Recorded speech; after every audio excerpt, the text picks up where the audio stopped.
Hello, friends. Good evening, good morning, good afternoon, wherever you are. Welcome to the 13th episode of Caste Conversation. I'm Pradeep Pariyar. Caste Conversation is a dialogue to understand the caste dynamics that affect our society, our lives, and our value system. Caste Conversation is an initiative of Dalit Lives Matter Nepal to ignite solution oriented dialogue for the elimination of caste based discrimination and untouchability. The Red Lives Matters Nepal is a social movement to create a just society where every Nepali can enjoy life without the fear of being persecuted in the name of caste. It is an initiative to counter and fight back all form of caste-based discrimination and untouchability. Dalit Lives Matter Nepal is a connection with the people to build a collective force and amplify people's power to eradicate any inequality, discrimination, and violence based on the caste system. 13th episode of Caste Conversation brings you Professor Shivani Kapur, who is a professor at Center for Writing Studies, OP Jindal Global University, India. She's completed PhD from Jawaharlal Nehru University. Her research work focused around intersection of caste, sensory politics, and labor. Her earlier work examined debates around the representation of untouchable slaves through self-writing and its circulation, especially focusing on Hindi Dalit autobiography from Uttar Pradesh. She has taught at the academic writing program at Sivanadar University, Department of Gender Studies, Ambedkar University, Delhi Department of Political Science, and Department of Journalism at Lady Shri Ram College, University of Delhi. She has a lot of experience. Professor Shibani, welcome to the Caste Conversation. Thank you so much, Pradeep, for inviting me for such an important conversation, such an important and topical conversation, really. And also, thanks a lot for that very generous introduction. Very happy to be here. Thank you, Shivani, for joining with us. Let's start with your research on the role of sensory perception on making caste practice habits. Could you please tell us about this more? Because sensory perception, how that's built and how it's come up. Can you share this more on this? Sure, Pradeep. And I mean, thanks for that because it actually gives me um, a sort of opportunity to then also sort of talk about caste and labor practices, which is what we're going to discuss today. So basically, my research very broadly looks at the question of leather work in formal spaces like tanneries and factories in one of the northern regions of India, which is Uttar Pradesh. And I work in a few cities in Uttar Pradesh. And when I say that I do my research on leather work, what I mean is that um, I basically look at what does it mean to do leather work in the context of this profession occupation being considered a polluted activity under the caste discourse, under the Hindu caste discourse, which has of course also sort of seeped into other religions like Islam and Christianity in India. And when I say I work on caste in the leather industry, I also work on people who are from other religions but who continue to be stigmatized by the practice of caste, who are also then working in the leather industry. So that's one level of the work that I do with looking at industrial production, a particular form of caste-based labor, which is producing leather. And of course, the presence of specific caste bodies in this industry. Another level of work that I do is what you mentioned as the sensory politics or the sensory perception of leather work. Now, that is a fairly interesting bit for me as well, because some of the earlier work that I had done with caste and had to do with Dalit literature, especially Dalit autobiographies, coming from within the community. Um, Working on those texts, reading those texts in depth, uh, made me realize that one way in which caste literally materializes into lives one way in which the ideology of caste and or the textual descriptions of caste uh, perform themselves in everyday actual life is through bodies and through objects. And those of us who understand the caste system also know then that bodies and objects come to have caste in this practice, in this system.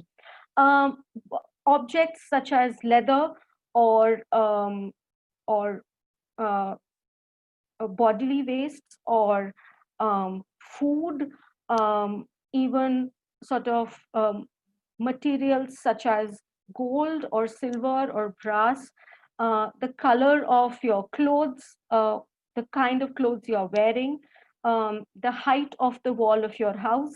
All of this come to have a certain kind of connotation within the caste discourse. They carry a certain value marking within the caste discourse.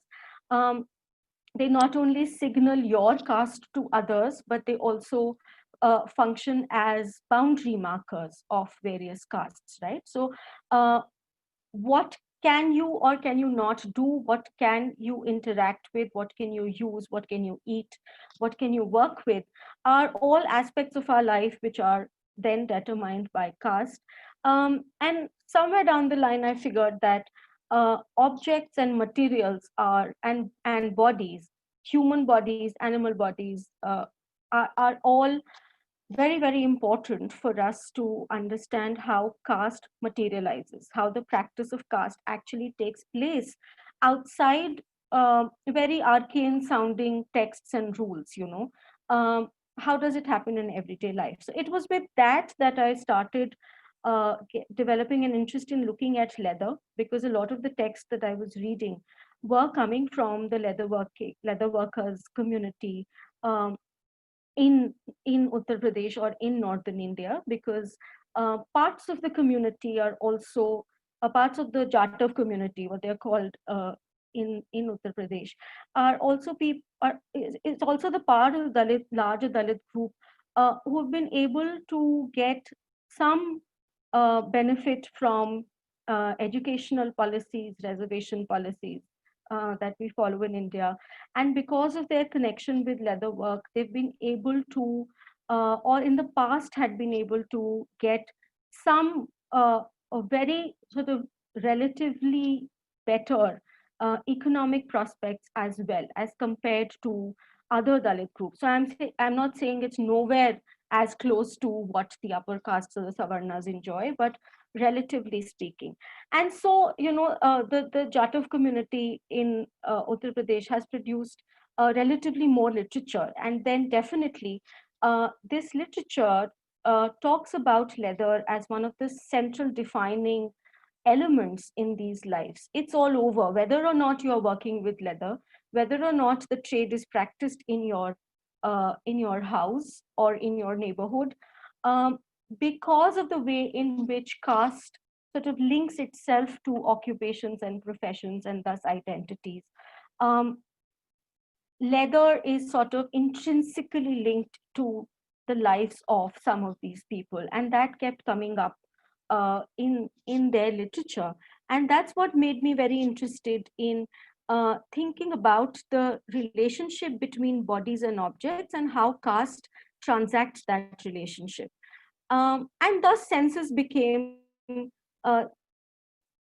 almost an obvious way to enter this debate, because uh, a lot of our sensory perception, what we see, what we feel, what we taste, what we smell, is based in the body, and not just the physical body, but is also based in a social sort of a body, right? So between you and me and all of us, we will make certain social and political codes about what is aesthetic and what is not so aesthetic, what tastes good and what doesn't taste good, right? What is a good smell, what is a bad smell, what is a desirable smell.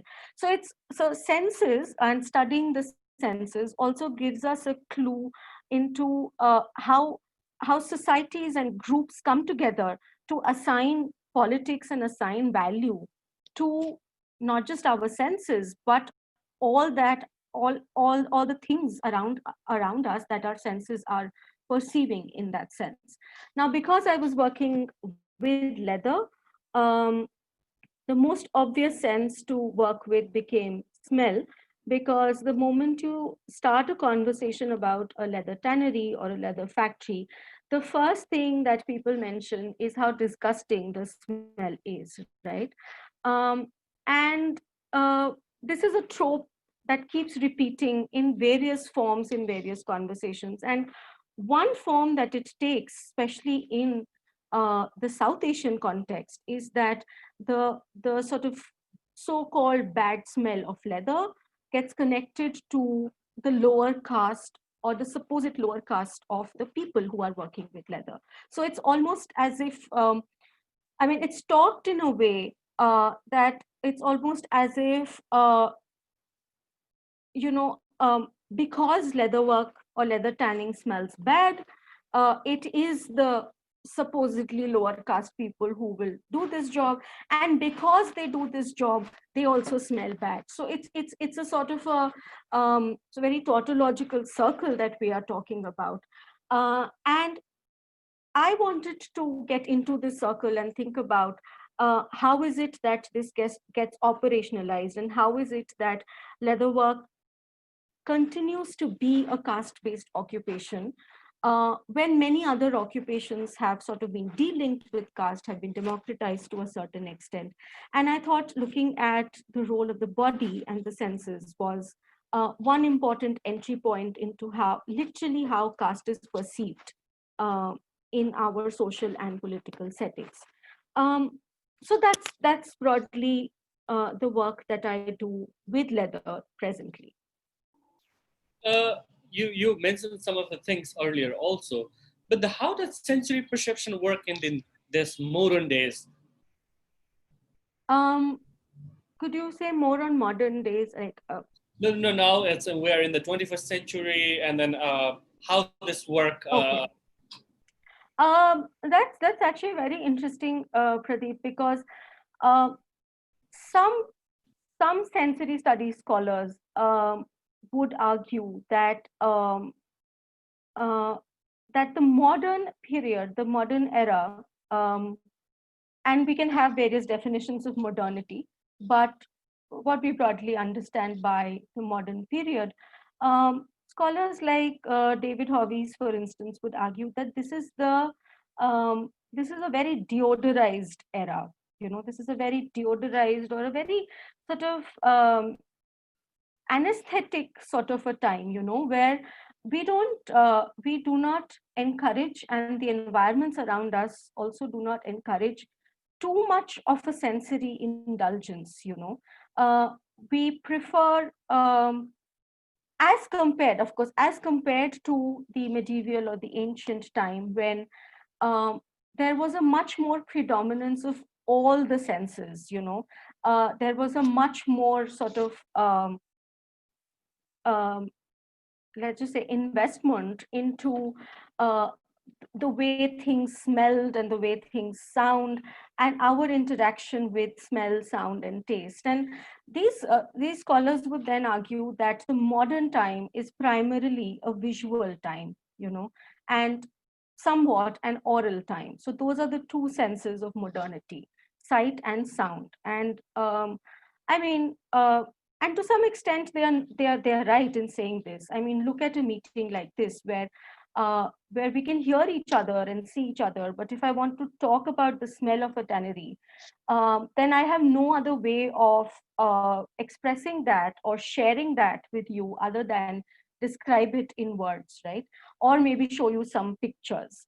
um, Now that's an interesting perspective when I sort of start thinking about caste through this, and when I start thinking about how is it that then we think about caste and the body in the modern time, when it's primarily thought of as a visual age, or as a visual oral sort of a age. And it gets interesting because um, when we prioritize vision or when we prioritize sound, what we've also done is that we have relegated the other senses, which is taste, touch, and smell, um, primarily if you think about the five senses model. But I must mention here that there are many different ways of thinking about the senses, and senses go up to being 11 or even sort of 20 in some systems of thought. But just to keep things simple, if we think about the five sense model, and if we say that vision and sound are the senses of modernity, because they allow us to see from a distance and hear from a distance, so perceive from a distance and perceive at a distance and interact with others at a distance. What happens is that smell, taste, and touch not only then get framed as very intimate senses, senses where you need to be closer to the other person or closer to the other object, where you can touch it or touch the person or feel the person or smell the person or smell the object. And the modern discourses would say that these are more animal-like senses, you know. Animals have these senses more developed than human beings do. Um, and there's a whole history in front of us uh, where people who were closer to these other three senses were either doing were involved in trades and occupations which had to do with strong smells, or they themselves were uh, you know say they themselves were smelly in that sense. Uh, for instance, there was a common perception in the witch hunts which happened in medieval Europe, that women who are witches smell very bad, smell rancid, smell of garlic, you know. So, smell, for instance, the smell of bodies was used to mark out people, and especially women, um, as witches. And that was the only sort of evidence that was required to punish them for being, for not conforming to a certain societal standard. So when I start thinking smell and caste, or taste or caste, or touch and caste, it obviously becomes a very important sort of an entry point, because um, we are then thinking of, say, the leather worker um, who's always or spends most of his or her time in a tannery and smells bad according to, I mean, quote unquote, smells bad according to the larger modern societal logic, is then automatically sort of relegated in the hierarchy, is relegated lower than somebody who works in a more in a more deodorized sort of atmosphere, somebody who's doing a visual or an oral based work, right? And of course, this kind of a division maps onto the manual mental labor divide. It maps onto um, how different kinds of professions are perceived within the societal structure, and it also maps on to very complex discourses of hygiene, sanitation, city planning, urban spaces. Where will tanneries be? If there's a tannery next to my house, I might say it's too smelly, so take the tannery out of the city, right? And what happens to the workers when you take a particular tannery out of the city, because it was assaulting my senses there? So, I mean, when you enter the caste debate through the body and the senses, it really has manifestations in almost every aspect of our lives. Thank you. I think this is one of the very interesting topics, sensory perception. So maybe we can talk long on this. But I want to take you in larger perspective of political economy of caste and labor. So when we talk about the Dalit and they spend all their life working so hard, but there is no economic justice in their life, and they always have a problem to survive, especially their life. They don't have food for Delhi. So that kind of situation in India and South Asia and Nepal also. So could you please talk about the political economy of caste and labor? Why is this important and relevant in the discourse of caste questions? Sure. So, Pradeep, like I said, I primarily work with the leather industry. So um, often that will be my sort of main focus if I answer a very large question like this. But uh, let me actually begin by talking about a different sector in the economy and something which happened recently in India. And I think that sort of incident frames the question that you're asking about um, labor and political economy of caste sort of very succinctly for us. We know that a lot of our South Asian regions have been in a lockdown because of the uh, uh, COVID pandemic since about March or somewhere around that time. All of us have been in a lockdown. Now, in India, how the lockdown played out really was that uh, immediately after it was announced, there was a very large movement of workers, especially migrant workers who were working outside their homes, outside their home cities and towns and villages, uh, and who were working in the larger cities in India. uh, they decided to go back home, right? Because there was no time period for the lockdown. Uh, in the absence of work, in the absence of factories and offices shutting down, they had they had no sort of source of income. They couldn't pay their rents, they couldn't buy food, and so they decided to walk. They decided to go back to their villages, and in the absence of public transport, which had also shut down, uh, thousands and thousands of workers actually walked back, thousands of kilometers, hundreds to thousands of kilometers to reach back to their places. Now, that's of course one kind of a crisis of labor. But what actually happened in the process was that um, in the ag- in the agriculturally sort of in the agriculture dependent states in India like Haryana and Punjab, this also meant that the agricultural workers went back to their home states, and in the height of the harvesting and the sowing season, uh,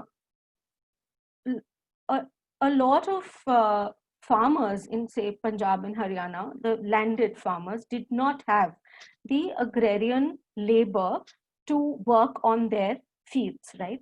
Now we know from our data that majority of the agrarian workers, the landless agrarian workers or the tenants on land in India are Dalits, are people who do not have land, do not have their own land, or they maybe have a subsistence piece of land, um, but they do not earn from that land, and thus they earn from working in other people's fields, right?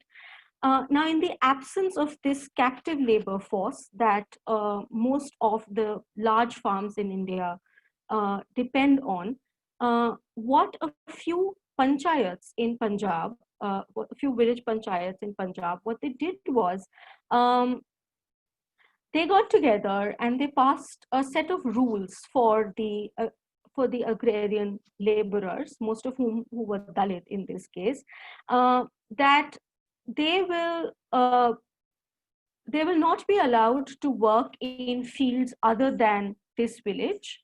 They cannot work in neighboring fields. A sort of cutoff, a very meager sort of amount was decided, uh, which would be paid to them for their labor, which was nowhere near the sort of minimum wage that people should get. Moreover, farm owners were told that you are not bound by any ethics or any law to provide food to your workers during this time when they're working on your field. If they want food and if you're willing to give them food, they have to bring their own utensils. They will not share your utensils. Um, and it was said that if the Dalit agrarian workers refuse to do this work, and if they want more wages, then they will lose the right to walk through common roads and common land of the village and so they won't be able to leave their house or even go back to their house because their houses are located in the middle of the landlord's land. And there were reports from many villages across many districts in Punjab that these rules are being put into place in the absence of, agrarian workers coming in from other states to keep the Dalit worker in the village captive, so that he or she doesn't get lured, so to say, by opportunities in a neighboring village or a neighboring state.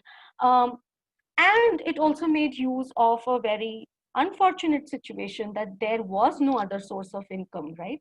And so what we were seeing, until of course the administration intervened and said this is absolutely illegal, you can't do this, but we did see a scenario where upper caste dominated village panchayats were functioning as caste panchayats, and began to sort of violate all forms of labor laws and all forms of democratic principles, uh, simply because they were dealing with um, a captive Dalit workforce, right, who had nothing else to do but this. So that, I think, is sort of a in a nutshell, this report actually in a nutshell tells us all that is sort of uh, important and all that is wrong when we talk about caste and the political economy of labor in the South Asian context, really. Because I really think that whether we are talking about farm laborers or we are talking about industrial workers, say in the case of my research, a primary sort of factor in determining the relationship between caste and labor really is the absence of land with the Dalit groups.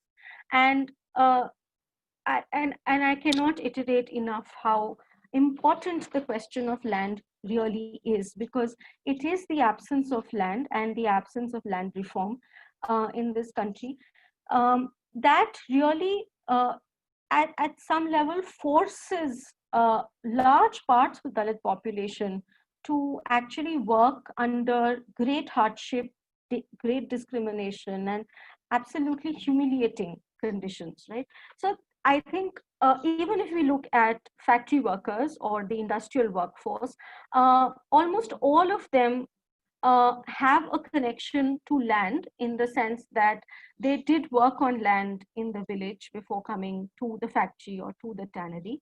And almost all of them will voice out this relationship with land or with not having land as being crucial in how much they can negotiate even within a factory setting. So, what kinds of employment they can take up and what kinds of uh, benefits or movements or um, organizations they can participate in.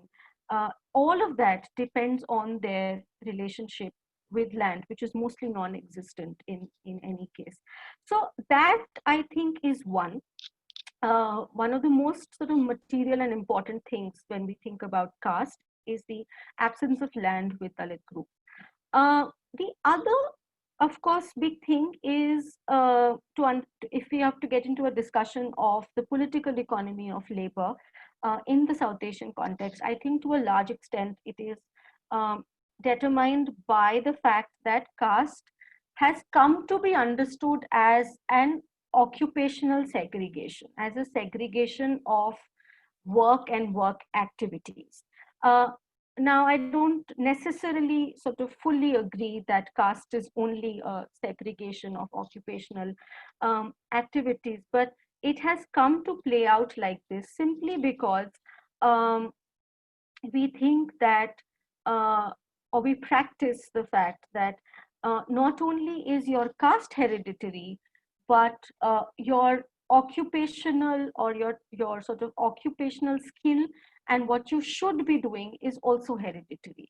So if and I must iterate here that this is not just to do with the so-called lower caste or the Dalits, but um, this is also true of the Savarnas or the upper castes, really, because even we have seen, and many people have worked on this, that there is a very strong sort of affiliation between your caste position and the kinds of professions you will carry on, even in the upper caste or the Savarna groups, really.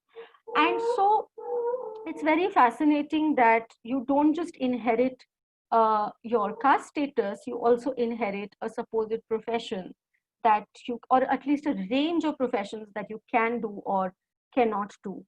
And I think because of this, we have a very unique and a very peculiar kind of labor market in the South Asian region, really. Because say in my field, where I met a lot of factory and tannery workers who did come from the leather working castes, who did identify as Jatavs or as Chamars, whichever name they choose to take.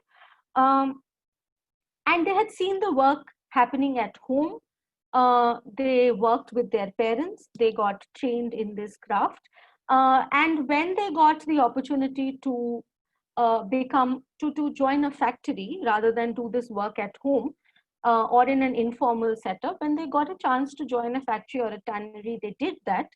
Uh, and two things happened. One is that there was, in most cases, um, a great amount of, let's just say, empowerment when this person who is quote unquote traditionally supposed to do leather work in a village setting, almost, not almost, fully under compulsion, because no other job is available to him or to her, because caste will not allow you to do any other job. uh, Becoming a factory worker, getting that name of being a worker, of being and that's actually the term they use. They use the English term worker. हम factory में worker हैं, we are workers in a factory. That I figured was a very big sort of step. So even though the work remained the same, the work was still leather work, being in a factory space where you will be working with some machines, where there'll be a certain dress code, um, where there will be where you will get a proper pay, and you will get some sort of other facilities. uh, for for a lot of the leather factory and tannery workers, this was a big improvement in material conditions as well as their sense of self when they came to work in a factory in a city. So that's one part of, the sort of caste and labor connection that we need to highlight, uh, because it's not as if it's all a it's not as if it's always a sort of bleak story when we talk about caste and labor, right? Given the fact that some people are trained in their caste occupations and they do it very well. And in my case, in the case of my research, I also found people who were very proud of the fact that they are excellent leather workers.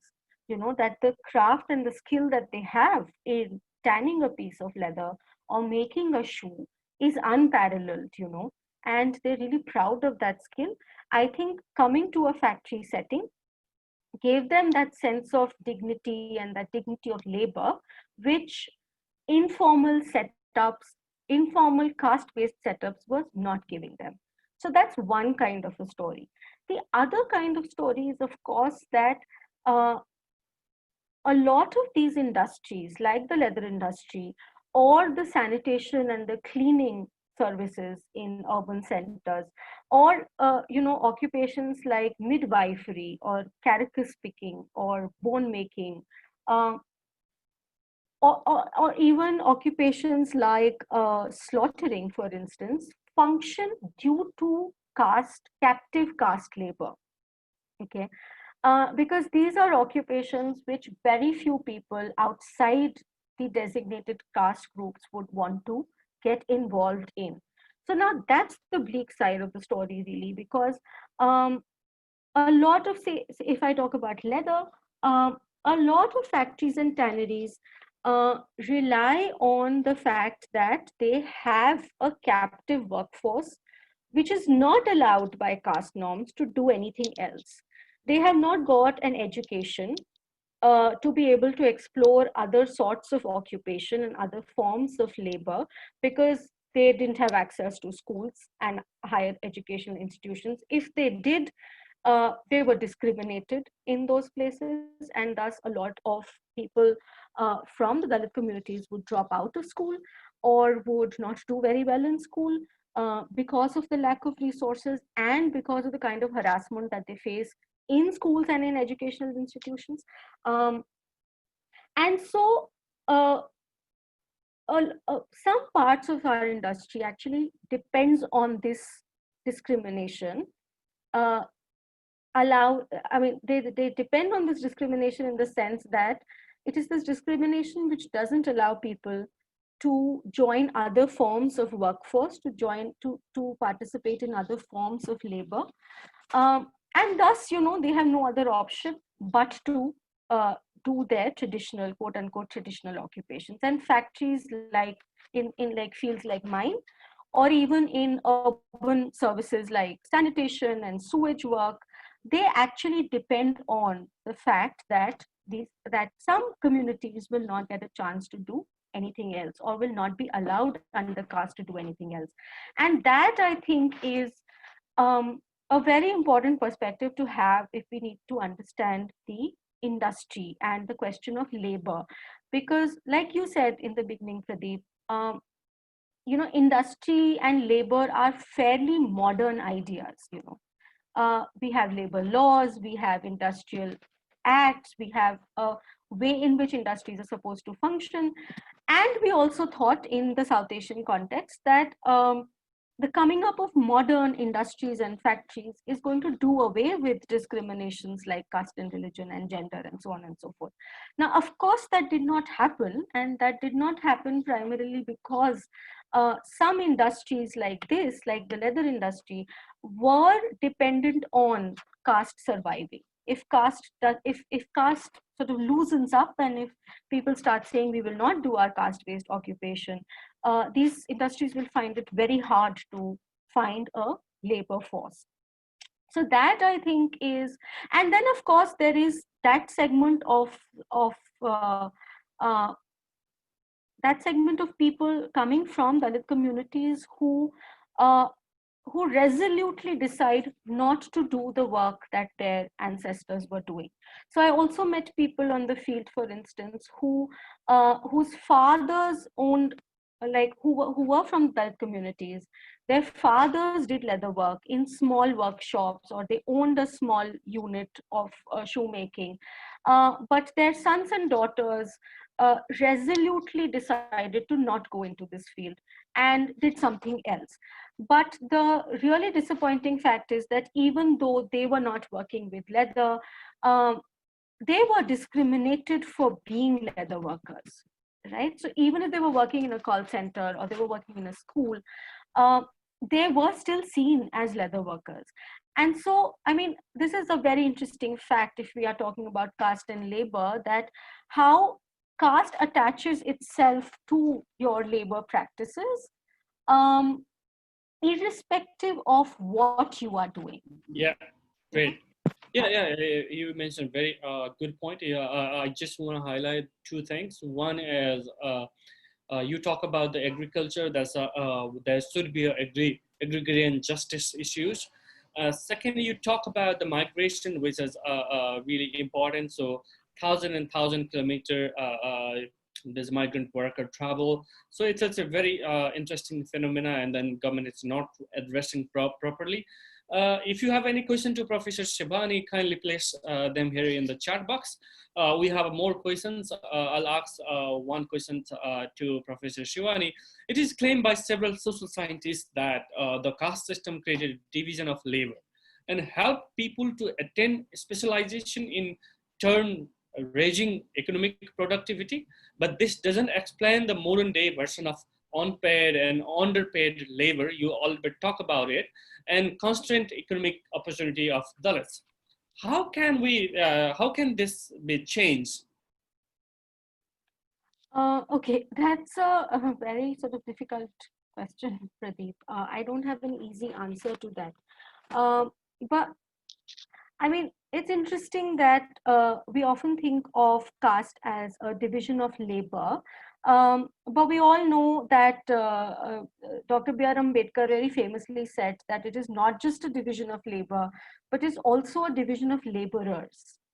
And that, I think, is a very sort of crucial understanding that we have to follow if we have to even think our way around this very pertinent problem that you have raised, which is that um, this division of labor and laborers is actually leading to a very sort of violent form of economic and other forms of discrimination, really.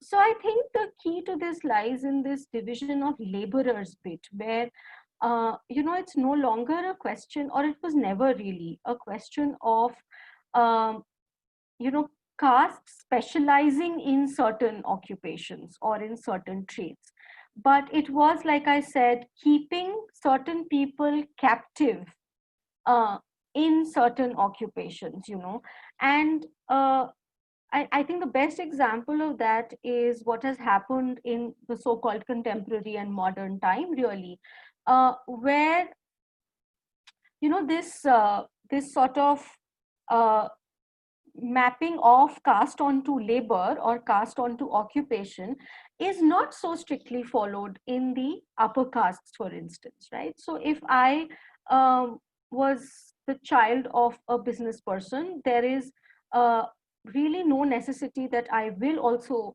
go into business. I can actually choose a range of professions because I am privileged enough to belong to the upper castes, right?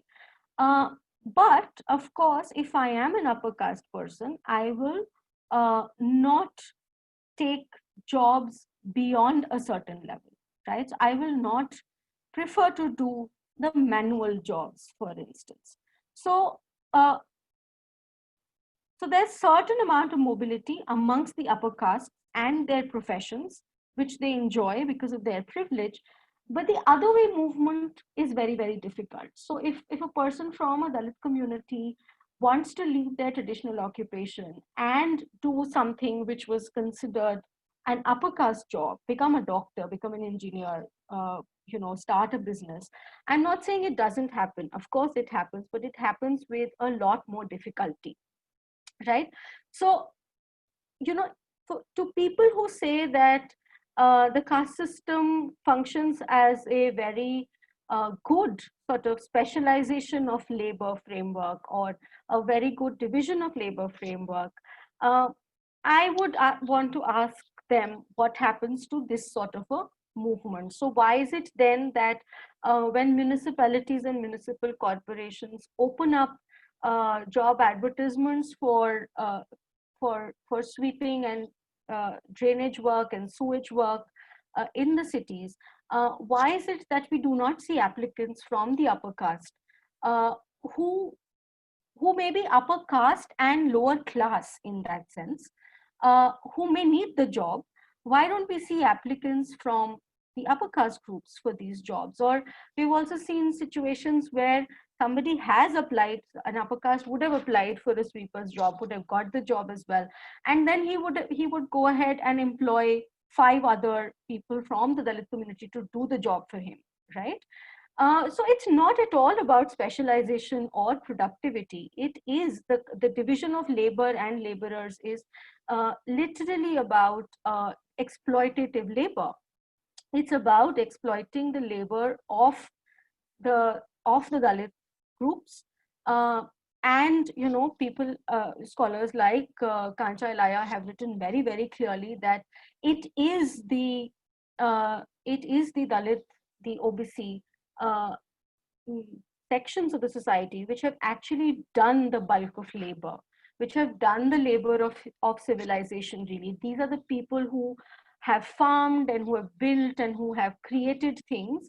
And it's been the very small section of the upper castes who've really enjoyed and exploited this labor, right?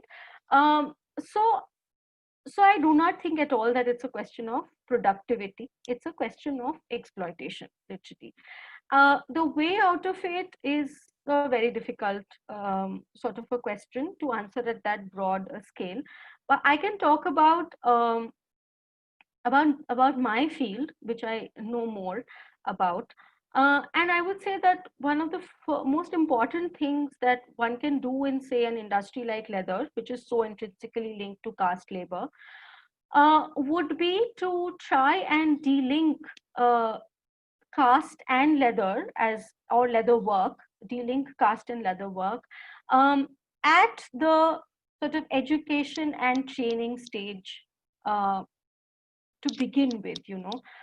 We have I mean, leather is, for instance, one of the most important industrial products that we have. We earn a lot of foreign exchange due to leather, and so we do invest a lot in training people in leather tanning and shoemaking and so on and so forth. So it's an economically very attractive sector of the economy. um, but unfortunately, what has happened is that we're not training the workers at all, right? So we continue to rely on the fact that we'll get workers in any case from caste communities, from kinship networks. And what we are doing is we are training the middle and the upper management, middle management and the upper management parts of the leather industry. So one sort of very concrete thing I can think of immediately is to start thinking about manual work and start training people in manual work um, from a very early level to sort of get rid of the stigma that certain kinds of manual work has. And that has to be done at a policy level, that has to be done at a societal level, really, because one without the other is not going to work.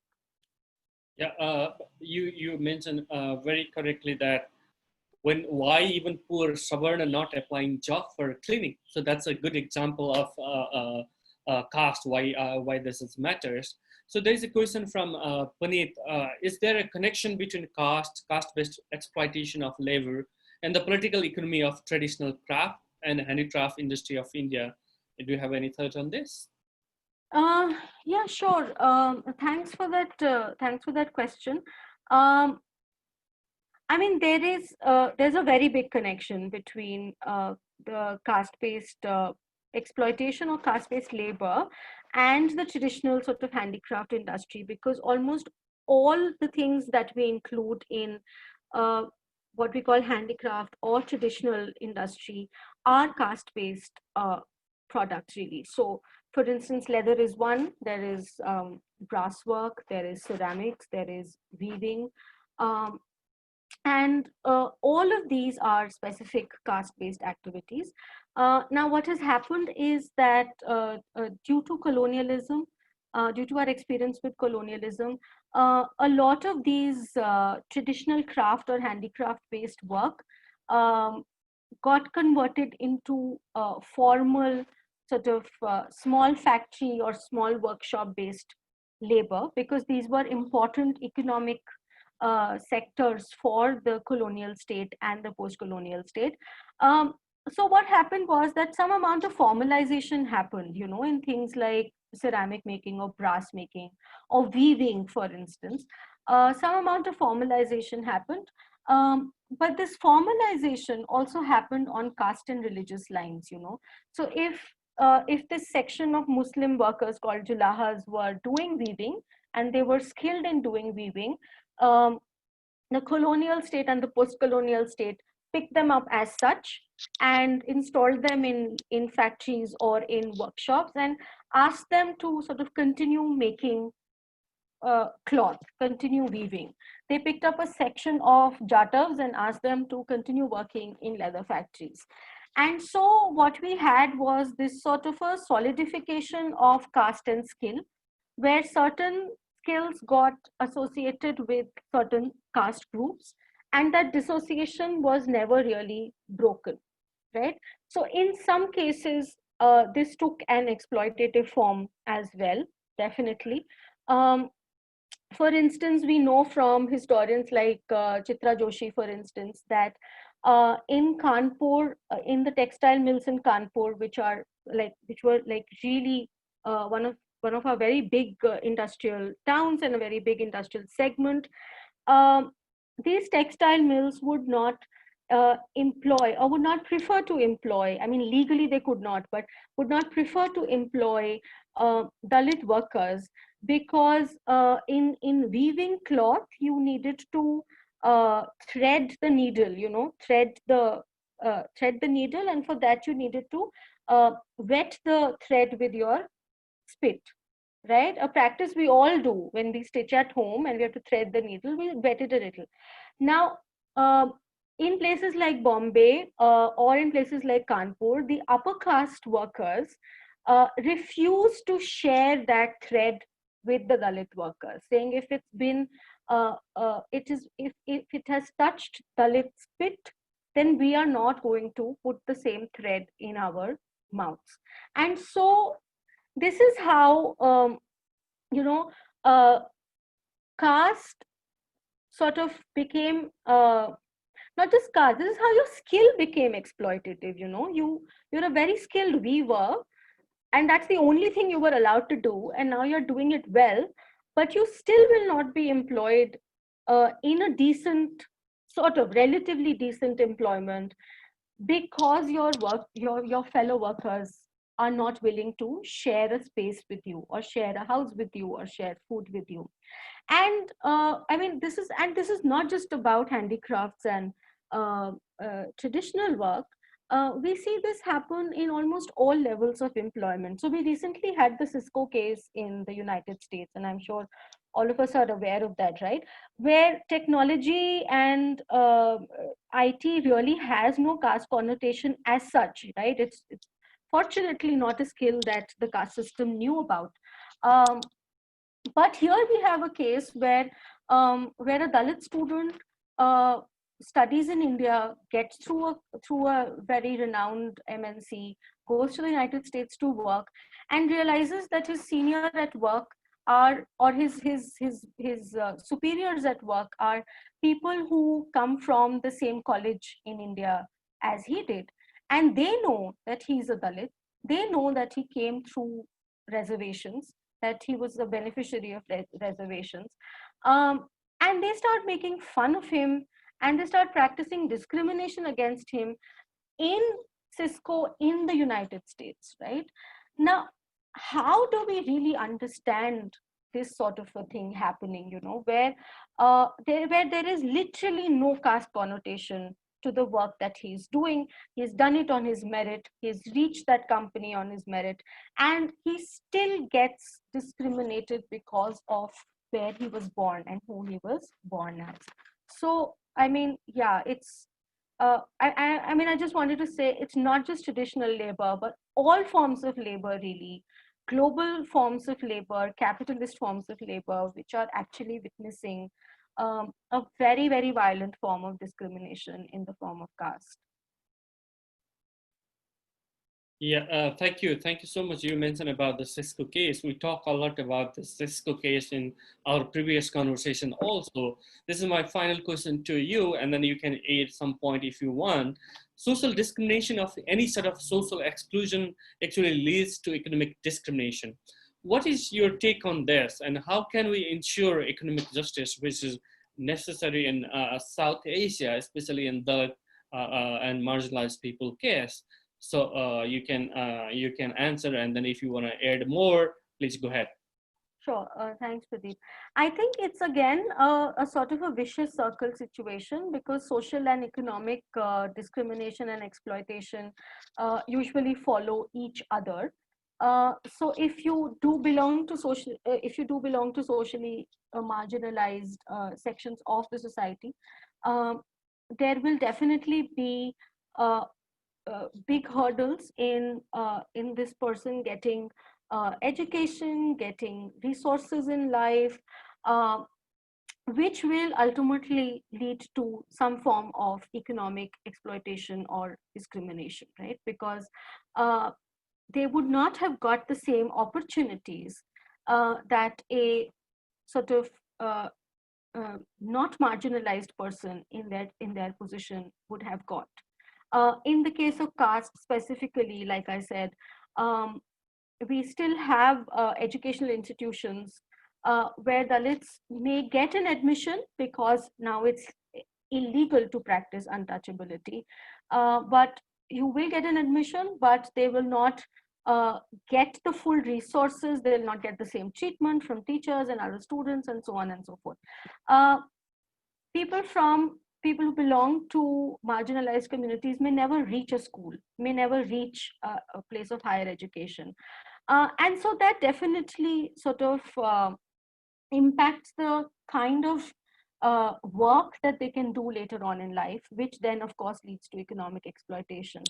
Um, and again, we know that caste is something which doesn't really depend on your class position, or I mean, caste discrimination doesn't depend on your class position or your economic situation. So we also have cases like the Cisco case where you could be educated, you could be from the same class as your colleagues, but still get discriminated, socially discriminated according to your caste status. Um, and the other is, of course, true. If you're economically marginalized, then social marginalization and discrimination definitely follows. And we know in the South Asian context that caste, class, and gender generally sort of overlap, right? So um, if you're marginalized in one, then the other kinds of marginalizations follow. The way out of it, Pradeep, frankly, again, I do not have an easy answer to this, but I definitely, uh, I mean, there are a couple of things which come to mind when I think of this.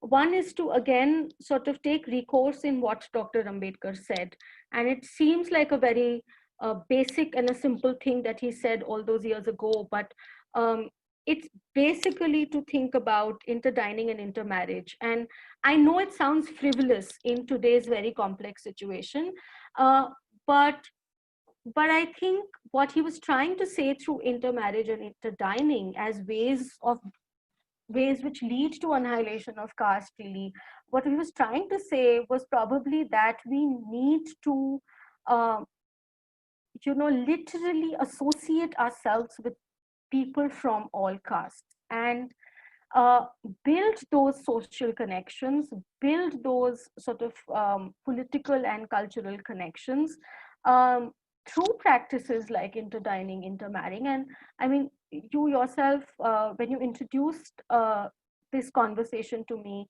uh, you talked about an episode of an intercaste marriage going wrong in the Rukum district in Nepal, right? So it's still a relevant issue, and if we can start a conversation at that level, at least in terms of looking at social connections and sort of sociality of caste, um, I would say that's one very basic thing that we need to work on. In terms of labor and economics, I would again sort of go back to something that many people have talked about before, which is education. And I think it's really, really important for us to start working on basic sort of primary and secondary level education and addressing the access of students from the Dalit communities to the primary and secondary level of education, and of course higher education. But we need to start at the very basic level, address issues of discrimination and resource access at the level of the school education, remove those barriers to access, and allow people to have a sort of humiliation free, an education which has some dignity and some skill and some sort of measure of emancipation in it, really, which then allows them to, and not just, I mean, and I definitely don't mean that that the entire burden of doing this is on the Dalit communities. Actually, the burden is more on the Savarnas and the upper castes to sort of ensure that this education of emancipation and dignity actually happens, um, and and that the Savarna groups also learn from it. I mean, they learn how to extend dignity and participate in an emancipatory project. And I think school level education uh, is one big way to handle this sort of an economic and social injustice. Thank you. Thank you. Thank you, Professor Shivani. You correctly mentioned about the role of Savarnas. So that's a very, very important, and especially non-Dalit people need to know about that, and then need to learn about it. So, and they need to act on this. And then in our previous conversation, also some of the friends, some of our speakers talk about this is not Dalit problem, this is a non-Dalit problem. They also mentioned about that. That's absolutely, we are very thankful, Professor Shivani. Thank you very much for joining with us today. We have come to the end of today's episode of Caste Conversation. On behalf of Dalit Life Matters Nepal, I want to thank you everyone for your solidarity. I'm also thankful to my friends, Roshan, Prakriti, Bridika, Suluchana, Vikas, Vijay for making this possible. And I'm also very thankful to my friend Harun Mahadi. He's looking me here. So thank you for your wonderful introduction with Professor Shivani. I hope you are doing good. Thank you so much for your support. This is Pradeep Pariyar signing off for today. Namaste, stay safe, stay happy wherever you are, and stay healthy, and be aware of coronavirus. Thank you very much. Thank you.